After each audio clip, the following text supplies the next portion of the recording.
Hey everybody, just wanted to let you know that, just a kind of a heads up. Little forewarning. Thought we'd get to you before the show opens because we have changed up our intro music. As most of you probably are aware, it is the show music for Carousel of Progress, which is a beloved show of ours, and it is also owned by Disney.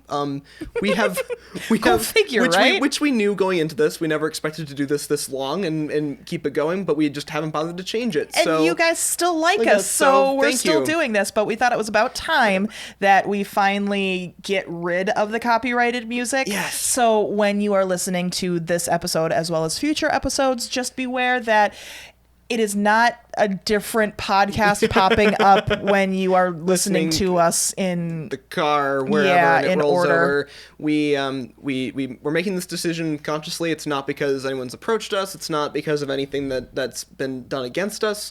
We just wanted to get ahead of it now so we can continue to deliver all of our content uninterrupted. Yeah, so enjoy our new music that we will be figuring out.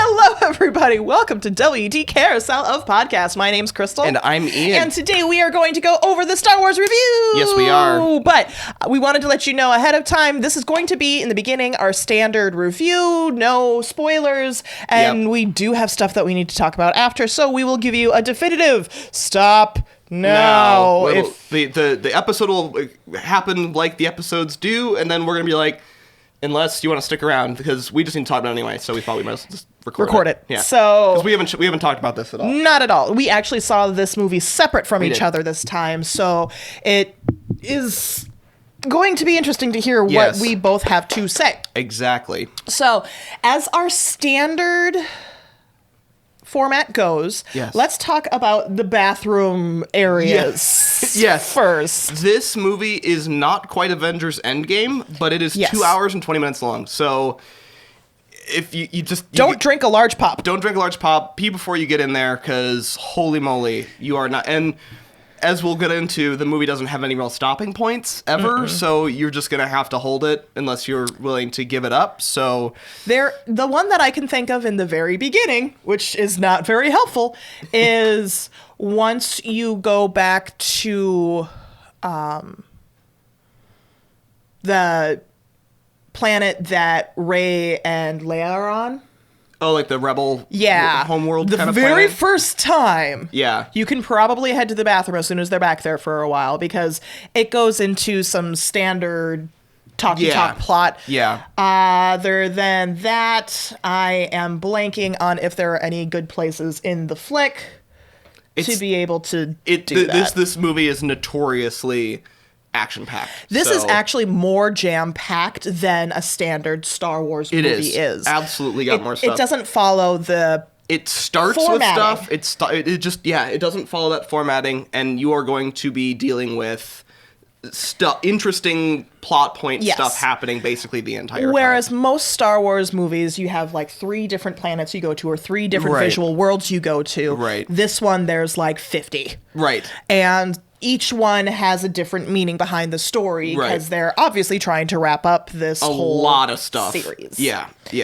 But let's get into our categories here. Yes. So, visual and technical. So, visual and technical, kind of talking about both on the design perspective and how they did it, how they executed it.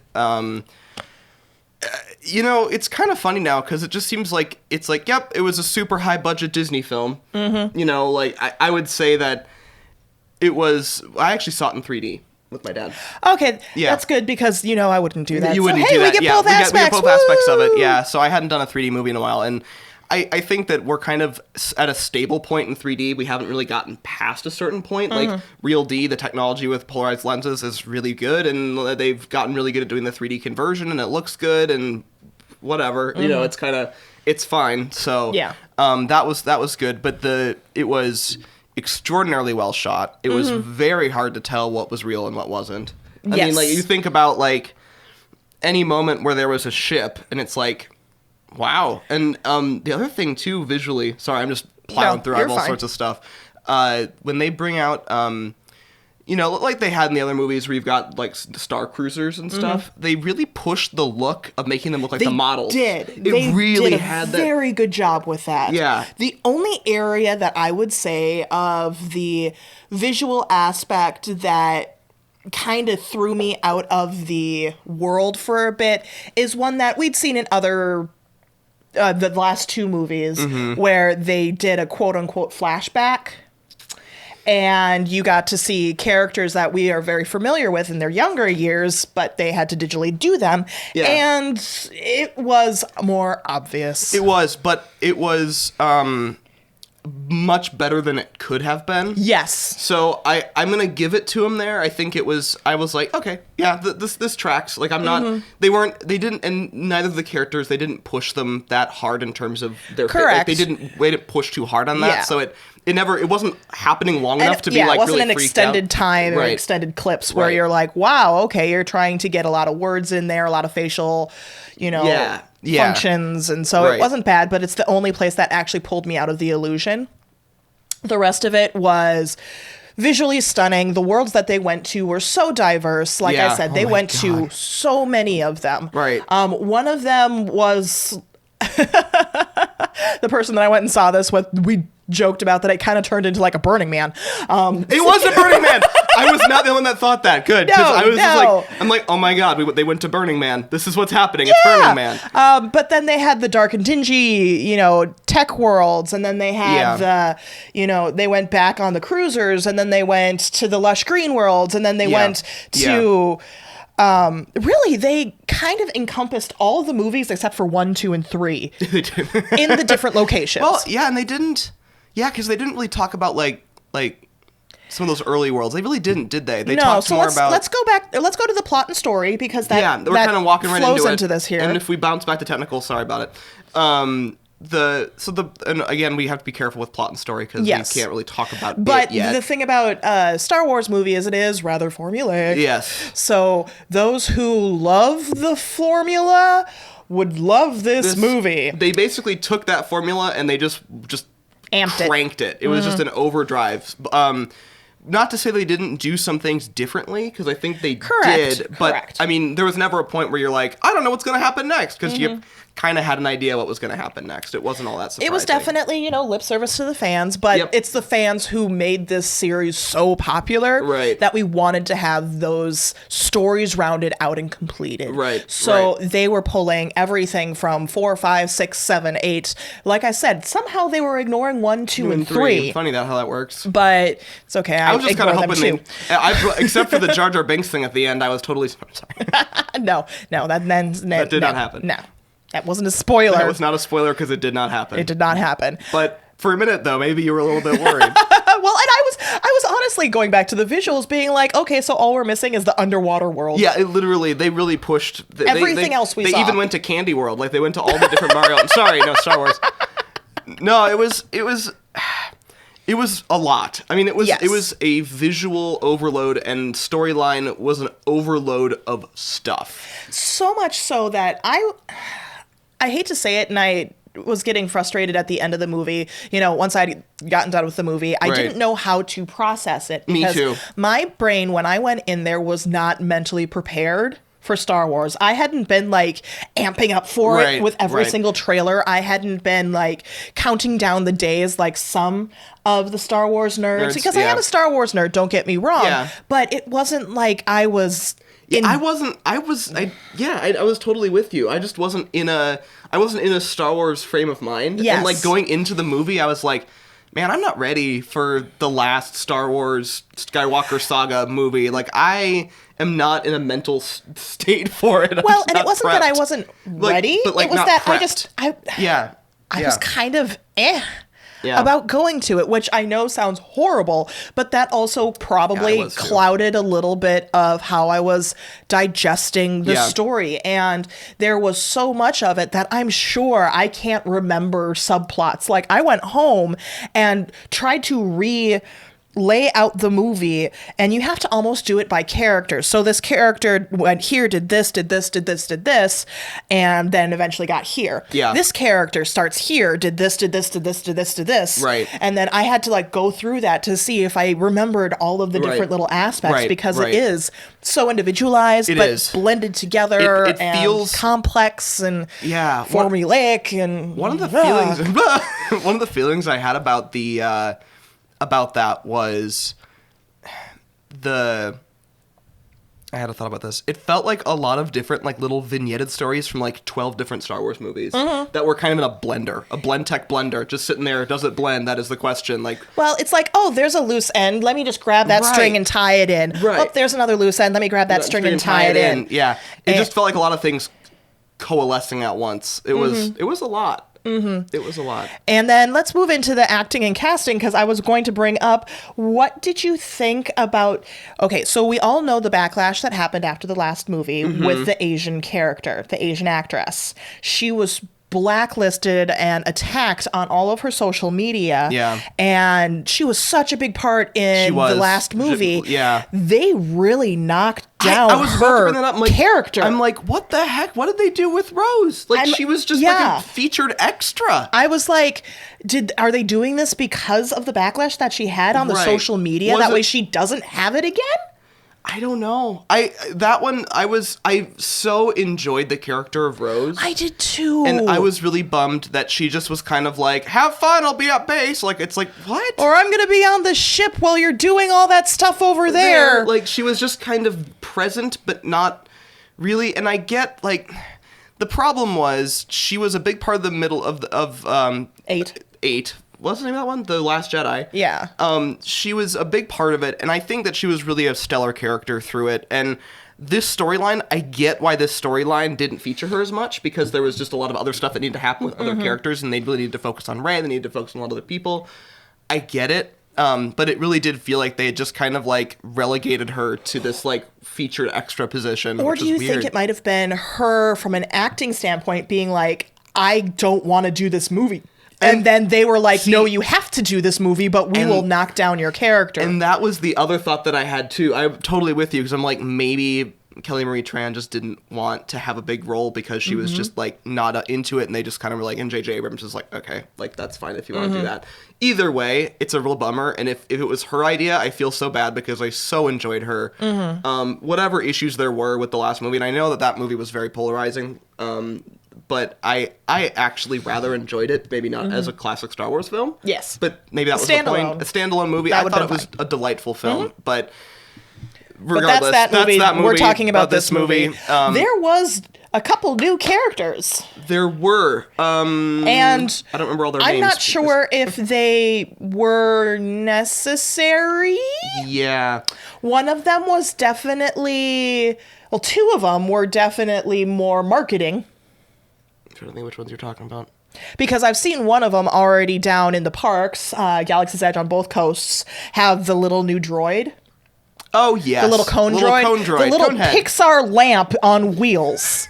The droid with PTSD. Yes. Poor guy. So I've seen that one around, and we know that one's pretty much just marketing because there really was no point to him. Well, that's been my thing, is it's like they introduced a couple of characters, and it's like, okay, cool. Are you gonna do? Because I mean, they can't be done with Star Wars as a franchise and as a universe. So, are they going to like use any of these characters again? Are they gonna slide off and do something else totally different, a different plot era? Like, what is the plan? Like, what are they doing there? It's confusing. And yeah, maybe he was not a big part. Like, that little droid was just kind of like. He was just there. He was kind of cute. Which is where I got so confused because of how much I saw him being pushed in the parks. Right. Weird. That I was like, okay, I thought that you'd have a bigger contribution to this film than you actually did. The Moana pig syndrome. He wussed out in the first 30 minutes, and then he never showed up again. No, thank you. No, thank you. I'm done. And he's like, I'm in. You know. So anyway.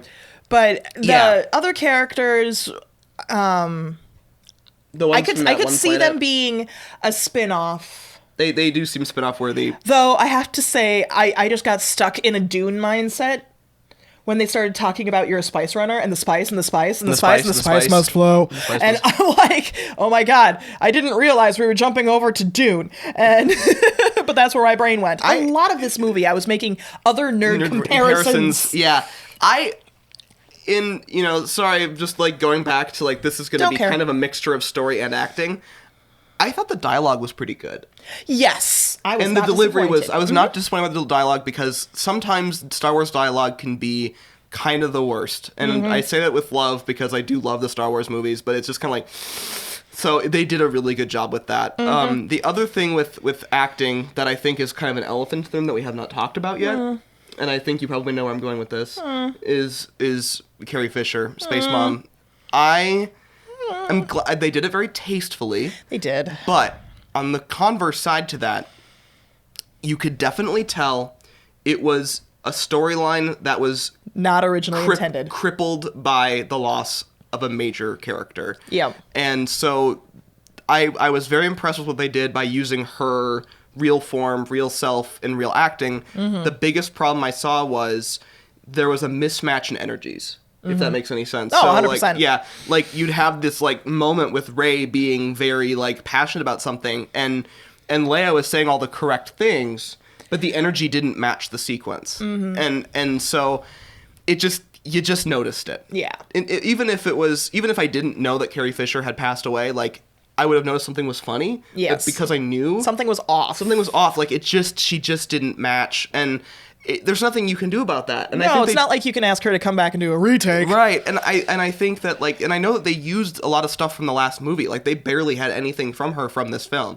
So they did a really good job. I'm gonna put that out there right now. They did an extremely good job with Editing and handling it from a story perspective, handling it from the acting perspective. They did a very good job. I just still feel very bummed just about it. It just felt it was noticeable, and it made me sad. Yeah. Because I knew what was happening. Yeah.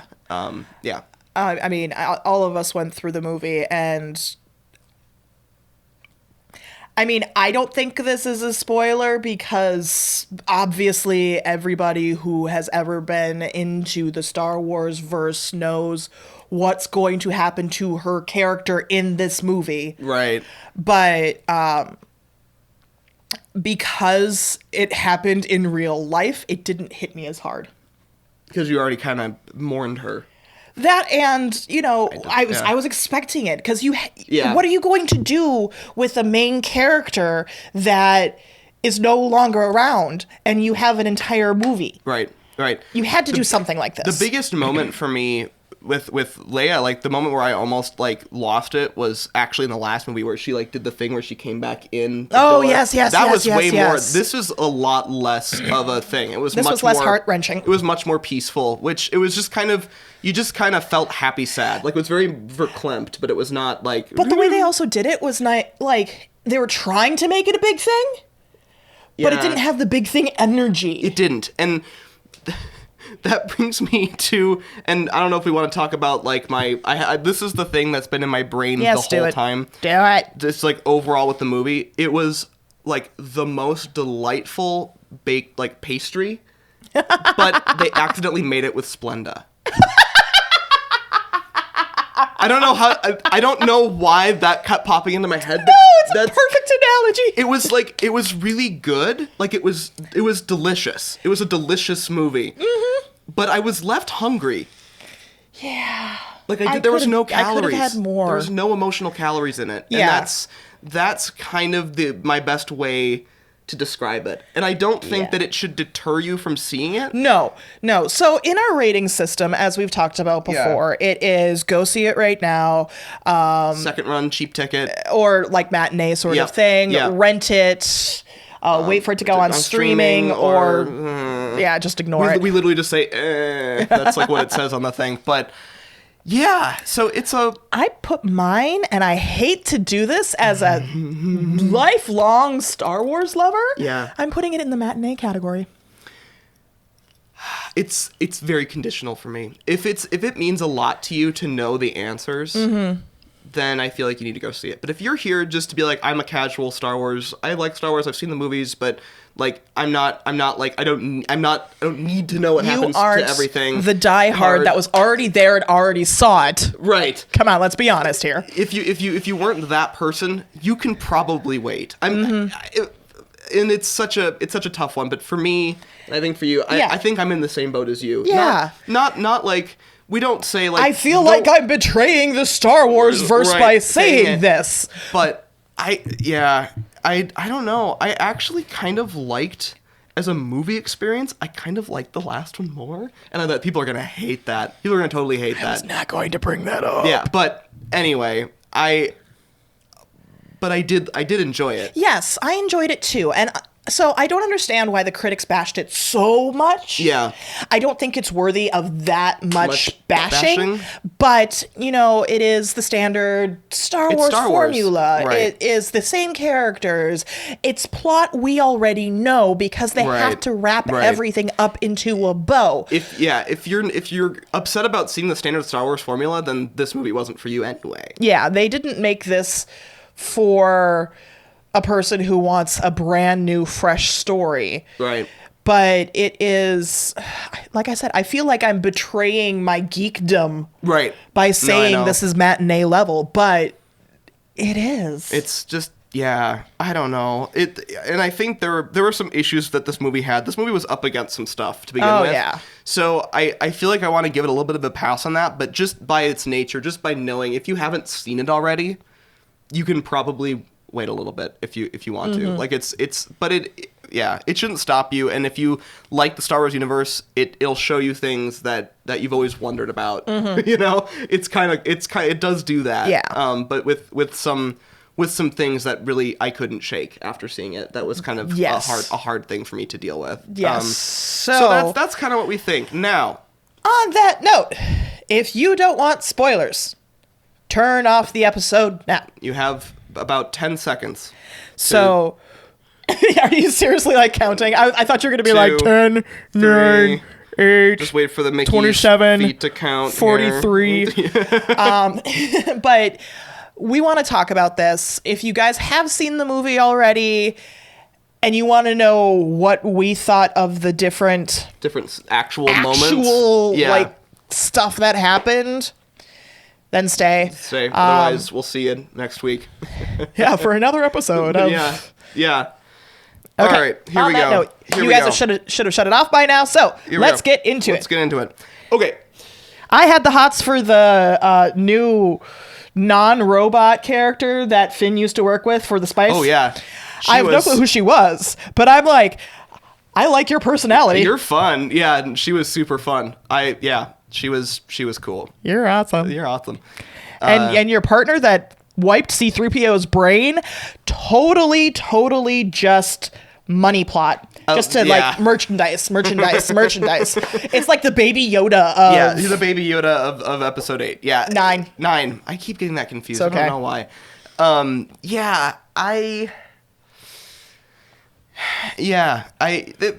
There was just moments there where it kind of jumped to, like it was like, okay, this is happening now. Like I said before with it felt like a blender of different stuff that was happening. I'm trying to think of some stuff. Like area that actually got me and shocked me was when Rey blew up the ship. I remember this. Her versus Kylo trying to hold that cruiser with Chewie supposedly in there and goes kablooey! Right, and then I was like, and then he didn't die, which, made me feel better. But that was one twist that they got me on. Yeah. There was, and then there's the big twist that she was a Palpatine. Was that? I knew that one. You knew just that like one? I knew that the Weasley was the spy. Because he was a Weasley. The Weasley being the spy was not surprising to me. No. At what point did you think that she was a Palpatine? Like when did you come to that conclusion? It honestly came from when we first heard his voice in the trailers. Okay. And the clip of her as Dark Rey in the trailers again, I was like, okay, so that's the connection. That's the power connection for her. Right. Because she's not a Skywalker, and she's not, part of any of the established bloodlines that we're aware of. Yeah. And then all of a sudden he comes out of nowhere in the trailer, and I was like, oh, you're going to be the baddie. Right. And you probably have the connection. Okay, I see where this is going. Right. Yeah. Once it was revealed, it wasn't like, oh, that makes sense. I wasn't like, what? I was like, oh yeah, that totally makes sense. Yes. But I wasn't thinking about it. Again, I hadn't been prepping for the movie at all. But the area that shocked me, though, when going into re-seeing Palpatine officially was when Kylo was walking down the hall and they were doing all the voices of everybody. All of the baddies from the previous movies, not just Palpatine, but they got into Vader, they got into this and that. And it was like, are they just... I wasn't sure if they were trying to make him seem like the Jedi, where they all live in the same kind of verse and after they pass can talk with each other. Right. But then that didn't make sense because Vader technically is Jedi and Anakin is over there with the good guys. Why would Vader be talking from over here? Is it possible that Vader was sort of a separate personality that existed outside of Anakin Skywalker? Potentially. Or I was thinking just voice manipulation and them being like, yes. That's true too. Well, and so that it was interesting. The focus on the Sith in this movie was kind of fascinating to me. Like the whole Sith homeworld thing. I thought that was interesting. It felt both like they kind of jumped into it, but they only went about skin deep. Yes. And it was sort of weird. Like, it was like, okay, this is a whole thing. You're trying to bring this whole new aspect. It's a whole lore, but and you're bringing it in at the very last moment. Yeah. And so it was... And it wasn't even... Yeah, it was literally the last moment. Like, you didn't get to see the big audiences of Sith until the very end. When it was on the when Rey was already there getting ready to fight Palpatine and blah, blah, blah, blah, blah, blah. Yeah. Yeah. So, and it was the Iron Throne up there and the whole thing. I'm kidding, it's not the Iron Throne, but... It's okay. So it was hard. It was hard for me because I'm like, I love exploring this lore right now, and you're not going to be... no one's going to be adequately able to explore all this lore in the time that we have. And that was frustrating. And, the whole Palpatine thing, like, talking about, like... all the Sith that existed through that line was like are through with him, me. And the world building was fascinating. I loved the sound design in there.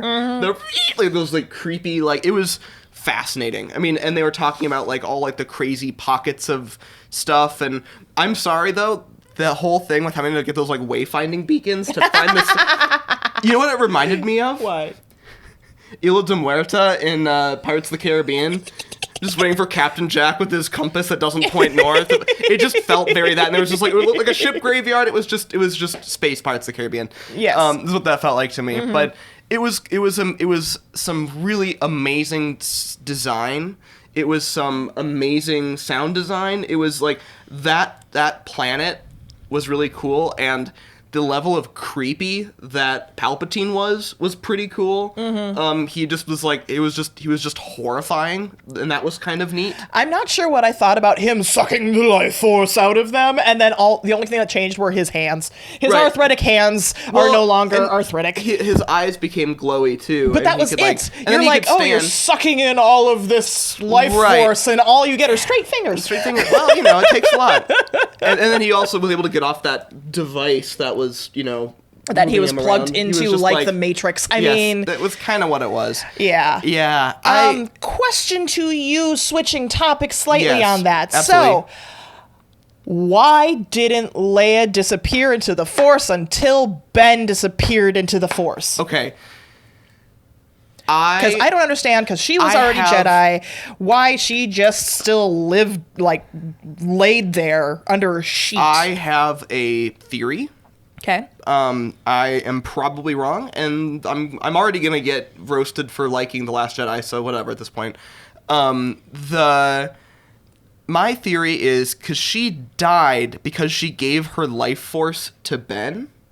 like, you know, because she does the bad thing, and then he like kind of snaps out of it, sort of.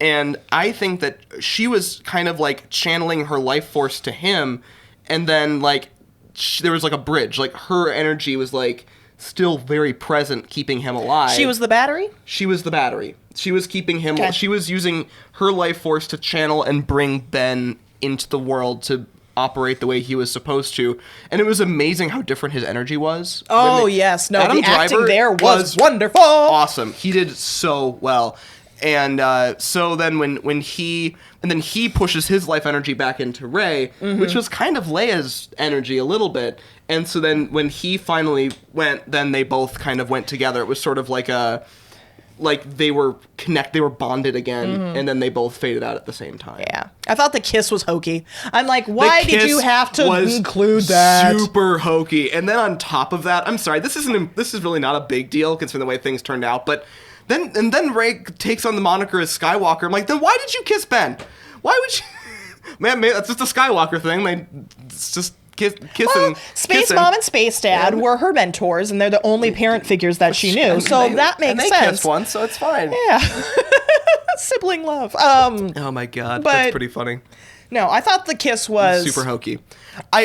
Unneeded, unnecessary, and the chemistry, like in the actual moment, was fine, but I just hated the fact that it had to happen. I was just like, that was necessary. There were two people that clapped in my entire audience, and I was like, eh. Yeah, and then he like dies, and I'm like, I don't know what I would have preferred. Like, if you would have kissed, would you have rather like gotten together, or would you not have kissed and he died? Like, why did you do both? Like, it both happened, and I don't think they both needed to happen. Do it one way or the other.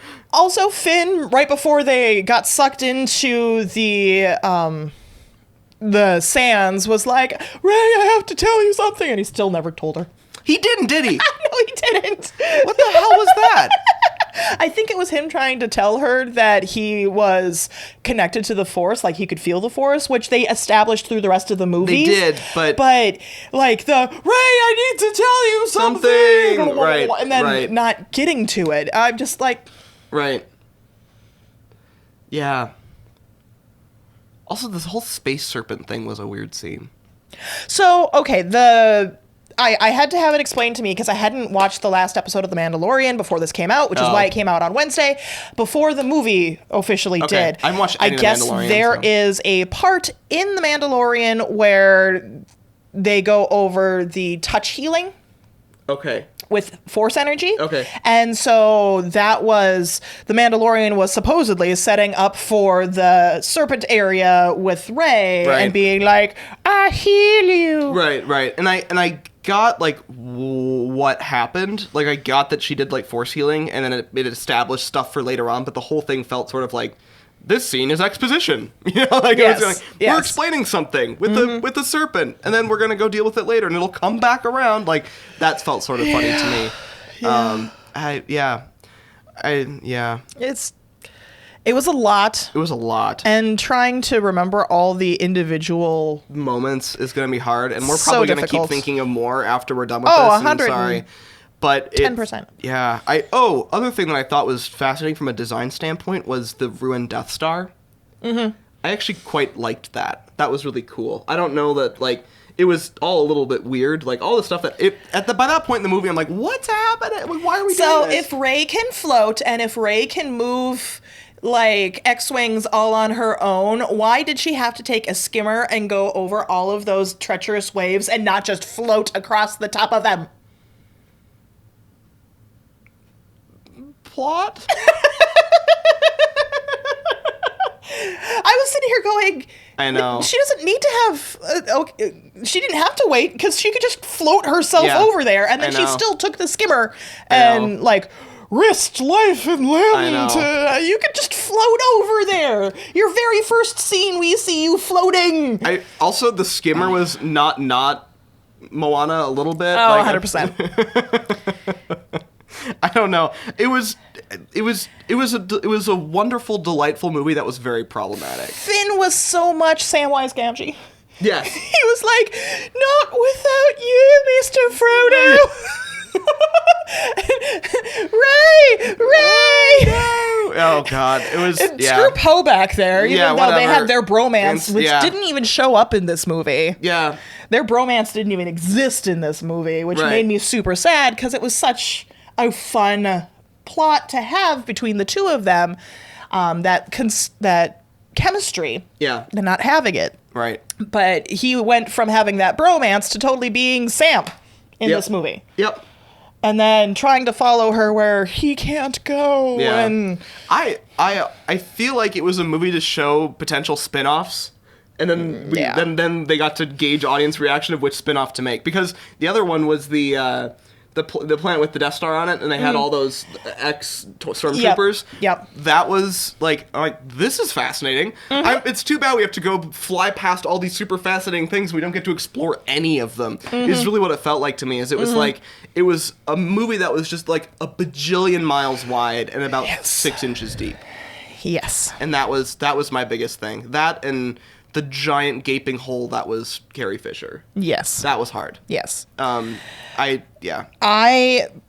am going to be in the outs on this with almost everybody, but when Chewie broke down so much because Leia passed away, I was like, really, dude? What do you mean? When he was like, and then collapses. What's your reasoning? He knows that he's going to live longer than everybody. Yeah. He is expecting that his pets are going to die. So here's the thing, though, with him. So much of his life they were there, and it wasn't just her. I think it was the fact that she was kind of the last one. Besides Lando. She was kind of like one of the original core, and like so all 3 of them had died. And I think that was like really like hard for him. Like obviously he knows the reality of it, but like that's hard. Like that's like to me it tracked. Like it was just like he was like the day has come. Like I've lost my 3 closest friends. They're all dead now. Like that was kind of the thing. I got why he was so distraught. But he didn't even collapse that much when his best friend Han Solo passed away. I don't know.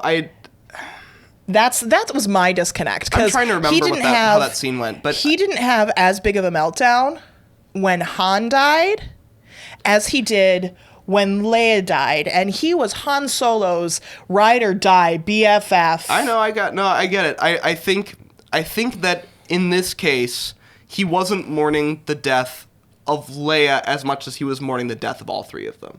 That's my theory.